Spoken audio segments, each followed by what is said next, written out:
नमस्कार, आप देख रहे हैं गुड न्यूज टुडे। कोशिश वही कि आपको मिले हर खबर सही, हर खबर का अपडेट आप तक पहुंचे, आप बाखबर रहें, कोई खबर आपसे छूट ना जाए। तो श्वेता, शुरू करें सिलसिला। बिल्कुल अनंत। तो चलिए, सबसे पहले बात आपको बता दें कि देश से लेकर विदेश तक बर्फबारी के अलग अलग तरह की तस्वीरें देखिए सामने आ रही है। सबसे पहले बढ़ते हैं इन्हीं तस्वीरों की ओर और शुरुआत केदारनाथ धाम से, जो कि खूबसूरत तस्वीरें आप देख रहे हैं। यहां एक बार फिर बर्फबारी का दौर शुरू हो गया है। सुबह से यहां रुक रुक कर बर्फबारी हो रही है। इससे इस धाम की छटा और ज्यादा खूबसूरत हो गई है। भले ही केदारनाथ धाम के कपाट इन दिनों बंद हैं और यहां किसी भी तरह की चहल पहल नहीं है, लेकिन यहां का नजारा देखकर किसी का भी दिल इसके दीदार के लिए मचल उठेगा।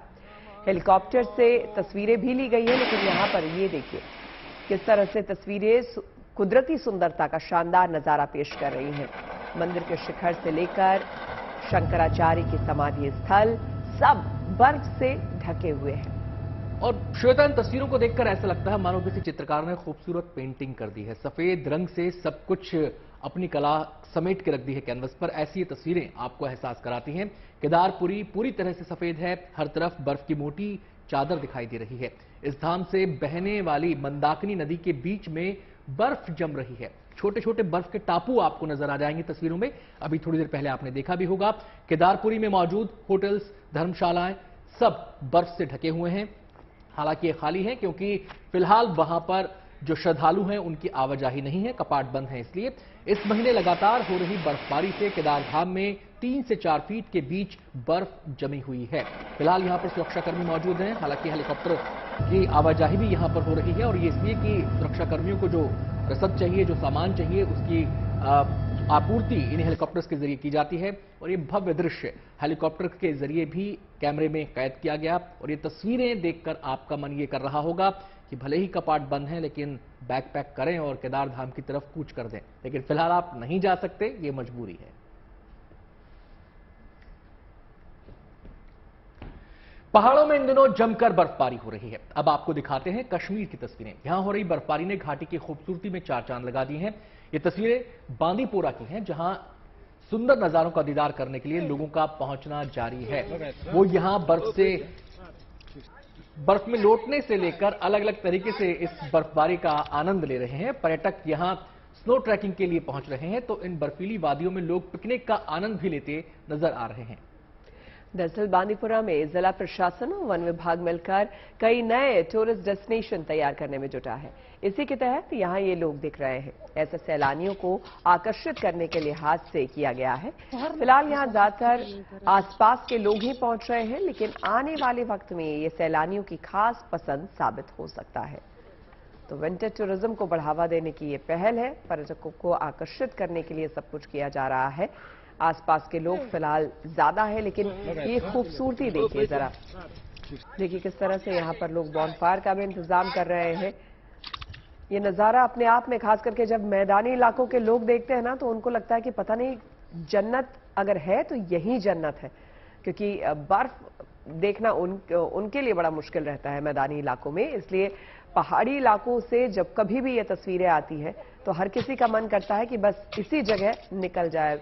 हालांकि आपको बता दें कि यहाँ की जो जिंदगी है, जो यहाँ पे रहने वाले लोग हैं, वो इतनी आसान नहीं होती है। आप समझ सकते हैं कि जब हर कुछ जम चुका है यहाँ पर, सोचिए पीने का पानी भी जब जम जाता है, बड़ी मुश्किल से लोगों को उस पानी को भी उबाल कर फिर बर्फ को पिघलाकर एक तरह से उसके बाद उसे पीना होता है। रोजमर्रा की जिंदगी भी मुश्किल हो जाती है, लेकिन उसके बीच इसकी अपनी एक खूबसूरती है। चलिए बढ़ते हैं लद्दाख की ओर, जहां इन दिनों करगिल और द्रास के इलाकों में हर तरफ बर्फ ही बर्फ नजर आ रही है। इन इलाकों में न केवल कड़ाके की ठंड पड़ रही है, बल्कि यहाँ नदी नाले भी जम गए हैं और हर तरफ सफेदी छाई हुई है। द्रास में रात के वक्त तापमान -29.2 डिग्री तक रिकॉर्ड किया गया, जो इस सीजन में सबसे कम है। वहीं करगिल की अगर बात करें तो 21.5 डिग्री माइनस में तापमान यहां दर्ज किया गया। यहां सुरु नदी जम चुकी है और पाइपलाइन से पानी की सप्लाई भी नहीं हो पा रही है, क्योंकि उसमें भी पानी जम चुका है। इन तमाम इलाकों में इतनी बर्फबारी हुई है कि माहौल यूरोप और अमेरिका को मात दे रहा है, जिसकी तस्वीरें आप अक्सर देखते होंगे टीवी स्क्रीन्स पर। लेकिन ये नजारा बेहद खूबसूरत। लद्दाख का द्रास इलाका लद्दाख का करगिल इलाका, ये दोनों ही इलाके इस समय बर्फ की चादर से ढके हुए हैं। आपको बताएं कि जब गर्मी का सीजन होता है उस समय भी यहां पर तापमान रात के समय माइनस में चला जाता है और दिन में भी ठिठुरन पैदा करने वाली ठंड यहां पर रहती है। और सर्दी के सीजन में क्या हालात होते हैं वो अब आपके सामने है। और अब बात हिमाचल प्रदेश की कर लेते हैं, जहां मौसम विभाग ने आज से बारिश और बर्फबारी का अलर्ट जारी किया है। इसको लेकर शिमला जिला प्रशासन सतर्क हो गया है। सभी विभागों को बर्फबारी से निपटने के लिए तैयारियां करने के निर्देश दिए गए हैं। इसके तहत ऊपरी क्षेत्रों में बर्फ हटाने के लिए मशीनों की व्यवस्था की जा रही है। साथ ही बिजली विभाग और जल शक्ति विभाग को भी सतर्क रहने के निर्देश दिए गए हैं ताकि बिजली और पानी की आपूर्ति बाधित ना हो। हिमाचल में मौसम विभाग ने आज से मौसम खराब रहने की आशंका जताई है। मौसम विभाग के मुताबिक 22 जनवरी से शिमला शहर के साथ ऊपरी इलाकों में भारी बर्फबारी हो सकती है। इस समय शिमला पहुंच रहे सैलानियों को यहां शानदार बर्फ देखने को मिल सकता है, लेकिन ज्यादा बर्फ पड़ने से दिक्कतें भी बढ़ सकती है। तो शिमला में अभी भी टूरिस्ट का आना जारी है। इस बीच बर्फबारी की वजह से आप देख सकते हैं सड़कों पर भी किस तरह से गाड़ियां रेंगती हुई आपको नजर आएंगी। लगातार शिमला में पर्यटकों का आना जारी है। जाहिर सी बात है, इससे जो व्यापारी हैं वो तो काफी खुश हैं, लेकिन ऊपरी जो क्षेत्र है वहां पर बर्फ पड़ने की संभावना है। ऐसे में लोगों को भी सतर्क रहने को कहा गया है। और पहाड़ों में बर्फबारी तो मैदानों में शीतलहर, लेकिन उत्तर भारत को आज से इससे राहत मिलने के आसार है। मौसम विभाग की माने तो एक नया पश्चिमी विक्षोभ दस्तक दे चुका है, जिसका असर देखने को मिल रहा है। इसके अलावा दूसरा पश्चिमी विक्षोभ कल यानी कि 20 जनवरी से 26 जनवरी तक पश्चिमी हिमालयी क्षेत्र पर असर डालेगा। 23 से 25 जनवरी के बीच इसका असर उत्तर पश्चिम भारत पर सबसे ज्यादा दिखाई देगा। आज उत्तर पश्चिमी भारत के बहुत से इलाके में कोहरा नहीं है और विजिबिलिटी सामान्य है। दिल्ली में भी ठंड से थोड़ी राहत आज महसूस की गई है। अमूमन आपने देखा होगा कि जब आप सुबह के समय उठते हैं, सूरज जब तक नहीं निकलता है तब तक रजाई से बाहर निकलते ही आप ठिठुरन महसूस करते हैं, लेकिन आज ठिठुरन में थोड़ी कमी दर्ज की गई। सफदरजंग में आज सुबह न्यूनतम तापमान 5.6 डिग्री सेल्सियस दर्ज किया गया, जो पिछले दिनों 2 के आसपास बना हुआ था। पहाड़ों पर चल रहे पश्चिमी विक्षोभ की वजह से मैदानी इलाकों में पारा चढ़ रहा है और इसका असर दिल्ली में भी देखने को मिल रहा है। दिल्ली और आसपास के इलाकों में एक ही दिन में तापमान लगभग 3.5 डिग्री सेल्सियस तक बढ़ गया है, जबकि 2 दिन में लगभग 5 डिग्री सेल्सियस की बढ़ोतरी दर्ज हुई है। हालांकि मौसम विभाग का कहना यह है कि हल्की बारिश की संभावना है आने वाले दिनों में, और यह माना जा रहा है कि इस बारिश के बाद पारे में लगातार चढ़ाव देखा जाएगा, यानी कि पारा लगातार ऊपर जाएगा और ये जो सर्दी इस समय आप महसूस कर रहे हैं, इससे धीरे धीरे निजात मिलेगी। देश का बर्फीला मौसम और आगे बर्फबारी और ठंड से राहत के अनुमान के बाद अब बढ़ते हैं यूरोप में हो रही बर्फबारी की तरफ। स्पेन के विटोरिया में कई इलाके पूरी तरह से बर्फ, बाइक और कार सभी बर्फ की सफेद चादर से ढके हुए हैं। हाल दिखाई देता है। स्पेन में आलम ये चुकी है। हालांकि कई लोग ऐसे भी हैं जो इस बीच वहां प्रशासन सड़कों पर जमी बर्फ को हटाने के काम में पर बर्फ काटने वाली बड़ी मशीनों को लगाया गया है ताकि जल्द से जल्द गाड़ियों के लिए हाईवे को खोल दिया जाए, जबकि छोटी सड़कों पर हाथ वाली मशीन से बर्फ हटाई जा रही है। तो तस्वीरों में आप देख सकते हैं और अंदाजा लगा सकते हैं कि यहां कितनी ठंड होगी।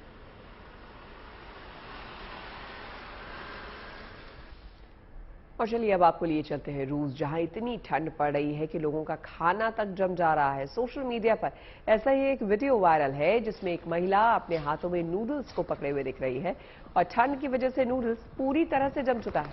मतलब नूडल्स की प्लेट से मुंह तक पहुंचने के बीच सर्दी खाने तक को जमा रही है। ये वायरल वीडियो साइबेरिया का बताया जा रहा है। साइबेरिया बहुत सर्द इलाका है और यहाँ ठंड केवल 1 महीने ही थोड़ी मोहलत देती है। यहाँ के याकुतिया में तापमान -52 डिग्री तक पहुंचने के बाद हालात ऐसे बन गए कि नूडल्स बनाकर खाए जाने से पहले ही बर्फ में तब्दील हो जा रहे हैं। साइबेरिया के तोंगलुखा में -65 डिग्री का तापमान रिकॉर्ड किया गया है, जो 21 साल में न्यूनतम है।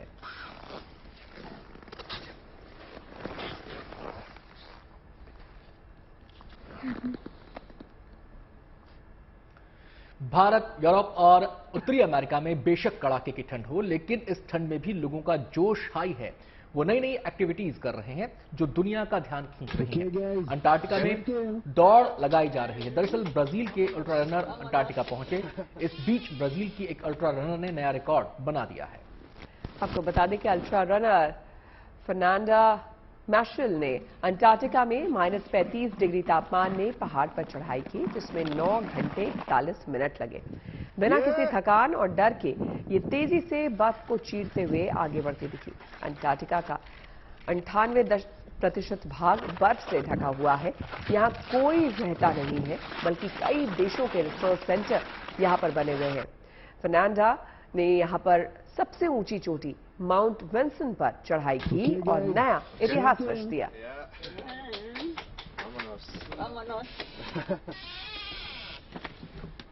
चलिए बढ़ते हैं आगे और अब बात दौड़ की, जिसका आयोजन खास मकसद से किया गया। बिहार के मोतिहारी में बेटी बचाओ बेटी पढ़ाओ का संदेश देने के लिए मिनी मैराथन का आयोजन किया गया। गांधी मैदान से शुरू हुई करीब 5 किलोमीटर लंबी इस दौड़ में बड़ी संख्या में लड़कियों ने हिस्सा लिया। गांधी मैदान से निकलकर कचहरी चौक, राजा बाजार, बलुआ चौक, आजाद नगर, चांदमारी चौक होती हुई ये दौड़ वापस गांधी मैदान पहुंचकर खत्म हो गई। इस मिनी मैराथन को हरी झंडी दिखाने पहुंचे डीएम शीर्षद कपिल अशोक ने प्रतिभागियों का हौसला बढ़ाया। साथ ही कार्यक्रम में मौजूद लोगों को बेटी को बचाने और पढ़ाने का संकल्प दिलाया। बहुत अच्छे एथलीट हैं।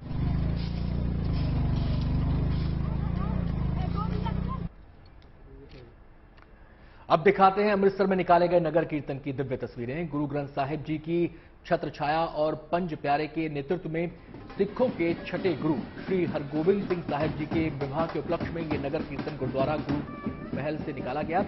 इसमें बड़ी संख्या में श्रद्धालु शामिल हुए। पूरी श्रद्धा और धूमधाम से निकले इस नगर कीर्तन में बच्चों ने मनमोहक पारंपरिक युद्ध कला का प्रदर्शन किया। ये नगर कीर्तन शहर के कई पड़ावों से होते हुए सुल्तानविंड गांव के गुरुद्वारा अटारी साहिब पहुंचेगा, जहां ये नगर कीर्तन संपन्न होगा।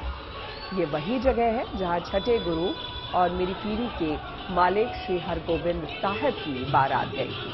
ठीक उसी अंदाज में यहाँ पर भी आप देख सकते हैं कि शोभा यात्रा जैसी निकाली गई है और बच्चे देखिए किस तरह से करतब यहाँ पर दिखा रहे हैं। करके युद्ध कौशल दिखाते हुए बच्चे गतका का शानदार प्रदर्शन किया। और अब बढ़ते हैं आगे गोरखपुर की ओर, आपको लिए चलते हैं जहां इन दिनों खिचड़ी मेले की धूम मची हुई है। हर साल मकर संक्रांति के मौके पर गोरखनाथ मंदिर इस मेले का आयोजन करता है और इस मेले में पहुंचे लोग झूलों का मजा ले सकते हैं। यहां लगे कई तरह के झूले लोगों को अपनी ओर आकर्षित कर रहे हैं। बच्चे इनका मजा ले रहे हैं, जबकि बड़े अपनी बचपन की यादों को ताजा कर रहे हैं। ये मेला खाने पीने के शौकीनों के लिए भी बड़ा ठिकाना है। ठंड के मौसम में लोग यहाँ छोले भटूरे, गोलगप्पे और तमाम तरह के व्यंजनों का आनंद लेते हैं। आपको बता दें, गुनगुनी धूप में लजीज पकवान का स्वाद और बढ़ जाता है। लोगों के उत्साह को, उनके जायके को देखकर ऐसा लगता है। आपको बताएं कि ये खिचड़ी मेला 1 महीने तक चलता है। इस 1 महीने के दौरान यहाँ पर अलग अलग किस्म के प्रसाद चढ़ाए जाते हैं। गोरखनाथ मंदिर में खासकर खिचड़ी विशेष रूप से यहाँ पर उसका चढ़ावा चढ़ाया जाता है और इस मेले के दौरान दूर दूर से लोग इसमें शिरकत करने के लिए आते हैं। लोगों को कोई दिक्कत ना हो, सुविधाओं में कमी ना हो, सुरक्षा की दृष्टि से कोई कमी ना रह जाए, इसके लिए व्यापक इंतजाम यहाँ पर हर साल किए जाते हैं। हम लोग 20 साल से आ रहे हैं लगभग। हमारे यहाँ खाजा ताज़ा बनता है और पीस के हिसाब से बिकता है। हम लोग इटावा से आते हैं और यहाँ पे 1 महीने रहते हैं और हमारे यहाँ मीठा खाजा, हल्के खोए का खाजा और स्पेशल खाजा खोए का और नमकीन खाजा भी मिलता है। यहाँ का जो मिठाई है ये फेमस बहुत है। यहाँ पे जो भी लोग आते हैं गोरखनाथ मंदिर घूमने के लिए, वो इसको जरूर लेके जाते हैं, क्योंकि ये यहाँ पे प्रसिद्ध है। और ये एक तरह से आप गोरखनाथ मेले का एक तरह से आप भेंट लेके जा रहे हैं यहाँ पे। बाकी यहाँ पे डिफरेंट तरीके का मिठाई है, यहाँ पे आप देख पाओगे। अलग अलग रेट पे अलग अलग तरीके से बनाया, अलग अलग खोए का प्रयोग किया गया है। दिल्ली में रहने वाले लोगों के लिए खुशखबरी है। इस बार राजधानी दिल्ली में कर्तव्य पथ पर गणतंत्र दिवस परेड देखने पहुंचने वाले लोगों को कार्यक्रम स्थल के आसपास के स्टेशनों तक मेट्रो में मुफ्त सफर की सुविधा मिल सकती है। रक्षा मंत्रालय की ओर से इस सिलसिले में जानकारी दी गई है। खबर है कि गणतंत्र दिवस परेड देखने के लिए टिकट लेने वाले या फिर आमंत्रित लोग उद्योग भवन और सेंट्रल सेक्रेटेरिएट तक मेट्रो में मुफ्त सफर कर सकेंगे। इसके लिए उनके पास गणतंत्र दिवस परेड का निमंत्रण कार्ड या फिर टिकट होना चाहिए। दो तस्वीरें आपको हम दिखा रहे हैं। एक तरफ प्रशासन भी पूरी तरह से मुस्तैद है। गणतंत्र दिवस के मद्देनजर तमाम तरह की सुविधाएं भी की जा रही है, लेकिन सुरक्षा को भी देखा जा रहा है कि सुरक्षा के मद्देनजर किसी तरह की चूक भी ना हो। दूसरी तरफ तैयारियां जोर शोर से चल रही हैं। और एक दिलचस्प तस्वीर आई है उत्तर प्रदेश के गोरखपुर से। यहां पर गोरखनाथ मंदिर परिसर में एक कुर्सी पर बिल्ली पसरी हुई आपको नजर आएगी। बताया जा रहा है कि मुख्यमंत्री योगी आदित्यनाथ इस कुर्सी पर बैठने जा रहे थे, लेकिन वहां बिल्ली आराम फरमाती दिखी तो सीएम योगी ने उसको पुचकारना शुरू कर दिया। बिल्ली टस से मस्त होने के मूड में नहीं नजर आई। इसके बाद मुख्यमंत्री योगी आदित्यनाथ कुछ देर तक उससे बातें करते नजर आए। दरअसल वो ये जानना चाह रहे थे कि बिल्ली पूरी तरह स्वस्थ है या नहीं है, बिल्ली को भूख तो नहीं लगी। वो उससे पूछ भी रहे हैं। तस्वीरों में आप देख सकते हैं कि वो जानना चाह रहे हैं कि बिल्ली भूखी तो नहीं है। वैसे आपको बता दें कि जो पशु पक्षियों से प्रेम है योगी आदित्यनाथ का, वो अलग अलग मौकों पर दुनिया के सामने आता रहा है। चाहे वो गायों की सेवा करना हो, गौशाला में जाना हो, उनको चारा खिलाना हो और उनकी तमाम तरह से अलग अलग तरीके से उनकी सेवा करने का अवसर हो, तो योगी आदित्यनाथ इन तमाम मौकों पर सक्रिय नजर आए। रुक करते हैं महाराष्ट्र के गढ़चिरौली में बाइक एम्बुलेंस की शुरुआत की गई है। विशेष तौर पर आदिवासी इलाकों में स्वास्थ्य सुविधाओं की पहुंच को और कारगर करने के लिए इस तरह की पहल महाराष्ट्र सरकार की तरफ से की गई है। इस बाइक एम्बुलेंस को इंटीग्रेटेड ट्राइबल डेवलपमेंट प्रोजेक्ट्स मतलब ITDP की तरफ से तैयार किया गया है। दरअसल इन एम्बुलेंस बाइक का इस्तेमाल उन इलाकों में किया जाएगा जहां 4 पहिया एम्बुलेंस पहुंचने में दिक्कत जहां पर होती है। आपको बता दें, इसकी खास बात यह है कि इस बाइक एम्बुलेंस में स्ट्रेचर को भी असेंबल किया गया है। साथ ही साथ इस एम्बुलेंस में फर्स्ट एड बॉक्स का भी इंतजाम है। ITDP का कहना है कि एम्बुलेंस के ड्राइवर को बेसिक ट्रेनिंग दी गई है ताकि जरूरत पड़ने पर मरीजों का प्राथमिक उपचार किया जा सके। तो ये देखिए एक बाइक एम्बुलेंस जिसकी शुरुआत हुई है गढ़चिरौली में।